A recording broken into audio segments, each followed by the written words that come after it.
कथा सरितसागर, अध्याय 90। जीमूतवाहन की कहानी। वेताल 16। राजा त्रिविक्रमसेन फिर से अशोक के वृक्ष के पास गए और वेताल को अपने कंधे पर उठा लिया। वह जीव उनके कान के पास धीरे से हंसा और बोला, सुनो राजन, मैं तुम्हें सच्ची महानता की एक कहानी सुनाता हूं। हिमवान पर्वत के बर्फीले शिखरों पर कंचनपुर नाम का एक स्वर्ण नगर था।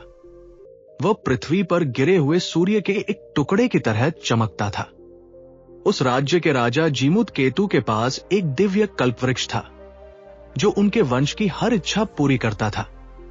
उसी वृक्ष की कृपा से उन्हें जीमूतवाहन नामक पुत्र प्राप्त हुआ, जिसके भीतर बोधिसत्व का अंश था। वह राजकुमार अपने सिंहासन से अधिक संसार की चिंता करता था। जब जीमूतवाहन युवराज बने तो मंत्रियों ने उन्हें शक्ति और धन के लिए उस वृक्ष की पूजा करने की सलाह दी। राजकुमार ने उस वृक्ष को देखा और उन्हें केवल लज्जा का अनुभव हुआ। उन्होंने सोचा कि हमारे पूर्वजों ने इस दिव्य उपहार का उपयोग केवल तुच्छ स्वर्ण के लिए किया, लेकिन मैं इसका उपयोग किसी महान कार्य के लिए करूंगा। वे अपने पिता के पास गए और जीवन की क्षण भंगुरता के बारे में बात की। उन्होंने कहा, पिताजी, ये शरीर और ये धन अशांत समुद्र की लहरों के समान है। केवल दान ही स्थायी है। मुझे इस वृक्ष का उपयोग सबकी भलाई के लिए करने की अनुमति दे। राजा मान गए। जीमूतवाहन हाथ जोड़कर उस कल्प वृक्ष के सामने खड़े हो गए। उन्होंने पुकारा, हे दिव्य वृक्ष, मेरी एक इच्छा पूरी करो। इस पृथ्वी पर कोई भी व्यक्ति निर्धनता से पीड़ित न रहे। वृक्ष कांपने लगा और पत्तों के बीच से एक आवाज गूंजी, चूंकि तुमने मुझे मुक्त कर दिया है, इसलिए मैं विदा लेता हूं। वो वृक्ष आकाश की ओर उड़ गया और उसने संसार पर धन की ऐसी वर्षा की कि हर भिखारी राजा बन गया। राजकुमार की कीर्ति तीनों लोकों में फैल गई। फिर भी उनके अपने संबंधी ईर्ष्या से जलने लगे। उन्होंने कल्पवृक्ष के चले जाने को एक कमजोरी माना और युद्ध की तैयारी करने लगे। जीमूतवाहन ने एकत्र होती सेनाओं को देखा और अपना सिर हिला दिया। उन्होंने अपने पिता से पूछा, हमें भूमि के एक टुकड़े के लिए अपने भाइयों को क्यों मारना चाहिए? उन्हें ये राज्य ले लेने दे। हम पर्वतों में शांति खोजेंगे। पिता और पुत्र मलय पर्वत की ओर चल दिए, जहां उन्होंने एक साधारण आश्रम बनाया। वहां जीमूतवाहन की भेंट मित्रावसु नाम के एक युवक से हुई, जो उनका सबसे प्रिय मित्र बन गया। एक दिन उद्यान में टहलते समय राजकुमार देवी गौरी के मंदिर में प्रविष्ट हुए। वहां उन्होंने मलयवती नाम की एक कन्या को वीणा बजाते देखा। उस संगीत ने हिरणों को भी निश्चल कर दिया और ऐसा लगा जैसे स्वयं वायु ने भी अपनी सांस रोक ली हो।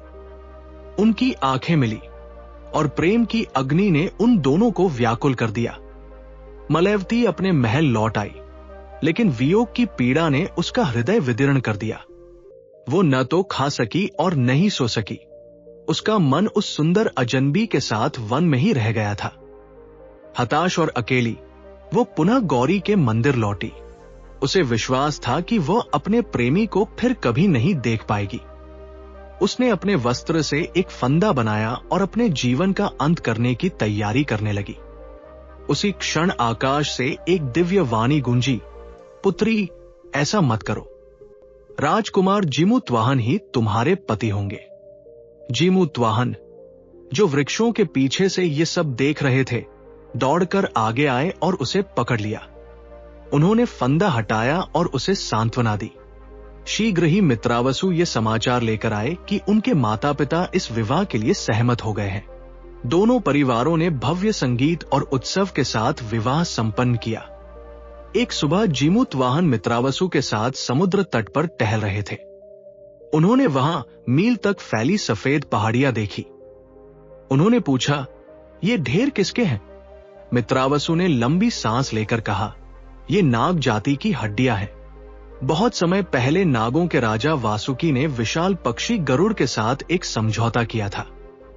गरुड़ को सभी नागों का विनाश करने से रोकने के लिए वासुकी ने वचन दिया था कि वह प्रतिदिन गरुड़ के भोजन के लिए इस तट पर एक नाग भेजेगा। जीमूतवाहन का हृदय घृणा और दुख से भर गया। उन्होंने धीरे से कहा, एक राजा अपने ही प्रजा को मृत्यु के मुख में कैसे भेज सकता है? ये गरुड़, जो भगवान विष्णु का वाहन है, उसे और बेहतर व्यवहार करना चाहिए। मैं इस नश्वर शरीर का उपयोग इस सहार को रोकने के लिए करूंगा। उन्होंने मित्रावसु को वापस भेज दिया और स्वयं उस बलि की शिला की ओर चल दिए। वहां उन्हें शंखचूड़ नाम का एक युवा नाग मिला। वो युवक रो रहा था, जबकि उसकी बूढ़ी मां उसके गले से लिपटी हुई थी। वो विलाप कर रही थी, मेरे पुत्र, मत जाओ, तुम ही मेरी एकमात्र आशा हो।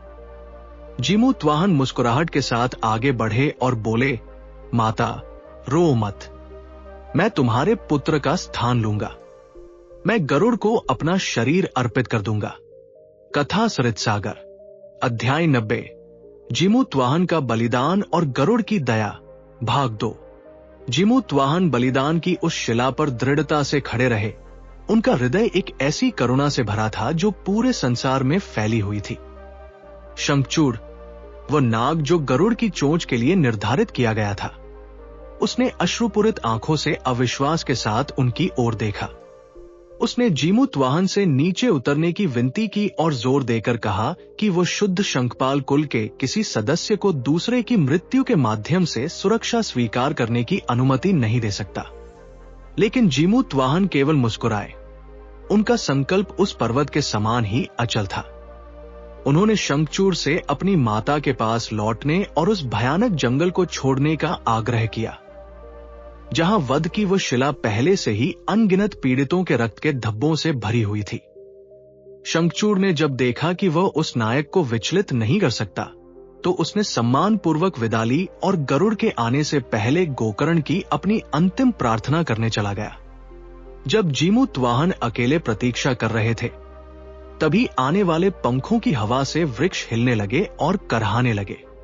उस नायक ने प्रसन्नता की एक लहर अनुभव की, ये जानते हुए कि उनके बलिदान का क्षण निकट आ गया है। वे रक्त से सनी उस शिला पर चढ़ गए और नीचे समुद्र अपनी चमकते हुए मणियों जैसी आंखों से ऊपर देखता हुआ प्रतीत हुआ, जो प्रकृति को चुनौती देने वाले साहस का साक्षी था। अचानक गरुड़ आकाश से नीचे झपटे और उनके विशाल शरीर ने सूर्य को ढक लिया। एक तीखी पुकार के साथ पक्षियों के राजा ने अपनी नुकीली चोंच से जीमूतवाहन पर प्रहार किया और उन्हें अपने साथ आकाश में ले गए। गरुड़ अपने शिकार को खाने के उद्देश्य से मलय पर्वत की एक ऊंची चोटी पर उड़ गए। जैसे ही उन्होंने अपना भयानक कार्य प्रारंभ किया, जीमूतवाहन की मस्तक की मणि उनके सिर से गिर गई और रक्त की बूंदें पृथ्वी पर बरसने लगी। फिर भी जब गरुड़ उनके मांस को नोच रहे थे, जीमूतवाहन को कोई भय अनुभव नहीं हुआ। उन्होंने चुपचाप प्रार्थना की कि उनका शरीर दूसरों के लाभ के लिए हर जन्म में अर्पित किया जाए और वे स्वर्ग को कभी न जाने, यदि इसका अर्थ ये हो कि वे अब अपने पड़ोसियों की सेवा नहीं कर सकते। आकाश से फूलों की वर्षा हुई, जो उनके निस्वार्थ हृदय के प्रति एक दिव्य श्रद्धांजलि थी। महल में रक्त टपकती हुई वह मस्तक मणि जीमूतवाहन की पत्नी मलयवती के सामने सीधे गिरी। उसने उसे तुरंत पहचान लिया और पीड़ा में चिल्ला उठी।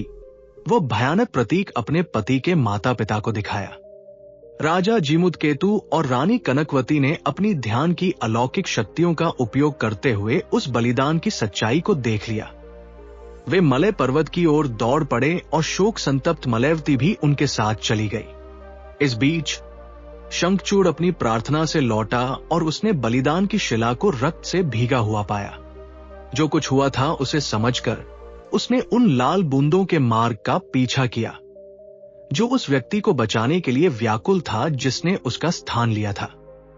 पर्वत की चोटी पर गरुड़ ने भारी आश्चर्य में अपना भोजन रोक दिया। उन्होंने जीमूतवाहन की ओर देखा, जो अपने भयानक घावों के बावजूद मुस्कुरा रहे थे। पक्षियों के राजा ने अनुभव किया कि यह कोई सामान्य नाग नहीं था। नायक के शरीर का हर रोम आनंद से खड़ा हो गया था और उनकी दृष्टि गरुड़ पर टिकी हुई थी, जैसे कि वे वध करने वाले के बजाय कोई उपकारी हो। जब गरुड़ ने उनसे प्रश्न किया, तो जीमूतवाहन ने उन्हें अपना भोजन जारी रखने के लिए कहा और अपनी वास्तविक पहचान प्रकट करने से मना कर दिया। लेकिन शंखचूड़ तभी वहां पहुंच गया और गरुड़ को अपना अपराधी कार्य रोकने के लिए चिल्लाने लगा। उसने अपने फन और 2 जीभें दिखाई, जिससे सिद्ध हो गया कि वह बलिदान के लिए निर्धारित वास्तविक नाग था। जीमूतवाहन के माता पिता और पत्नी उसी क्षण वहां पहुंच गए। उनके विलाप की आवाजों से आकाश भर गया। गरुड़ को गहरा पश्चाताप हुआ जब उन्हें अनुभव हुआ कि उन्होंने एक बोधिसत्व के अवतार का भक्षण किया है। उन्होंने अपने अधर्म के भार को अनुभव किया और अपने पाप का प्रायश्चित करने के लिए अग्नि में प्रवेश करने का विचार किया। जैसे ही जीमूतवाहन का जीवन समाप्त होने लगा, मलयवती आकाश की ओर मुड़ी और देवी गौरी को धिक्कारा, जिन्होंने उसे एक ऐसे पति का वचन दिया था जो विद्याधरों का सम्राट होगा। उसकी शुद्ध भक्ति के उत्तर में देवी प्रकट हुई और उन्होंने अपने दिव्य कलश से अमृत लेकर जीमूतवाहन पर छिड़का। जीमूतवाहन उठ खड़े हुए। उनका शरीर पहले से अधिक भव्य और शक्तिशाली था और गौरी ने उनके हर घाव को भर दिया। उन्होंने गौरी के सामने प्रणाम किया और देवी ने उन्हें विद्याधरों के सम्राट के रूप में अभिषिक्त किया। नायक की अतुलनीय उदारता ने गरुड़ को प्रभावित किया, जिन्होंने क्षमा मांगी और वरदान प्रदान किया। जीमूतवाहन ने कहा कि गरुड़ फिर कभी किसी नाग को नहीं खाएंगे और वे सभी नाग जिन्हें उन्होंने पहले खाया था, वे पुनर्जीवित हो जाएं। गरुड़ ने वो इच्छा पूरी की और गिरे हुए नागों की हड्डियां तुरंत मांस और रक्त में बदल गई। पूरा पर्वत प्रसन्नता से गूंज उठा, क्योंकि देवताओं, नागों और ऋषियों ने करुणा की विजय का उत्सव मनाया। जीमूतवाहन एक महान सम्राट के रूप में हिमालय लौट आए। उनका नाम तीनों लोकों के इतिहास में सदैव के लिए अंकित हो गया। वेताल ने कहानी समाप्त करने के बाद राजा त्रिविक्रमसेन की ओर एक प्रश्न के साथ मुड़ा। उसने पूछा कि उन दोनों में से कौन अधिक धैर्यवान था, शंखचूड़ या जीमूतवाहन।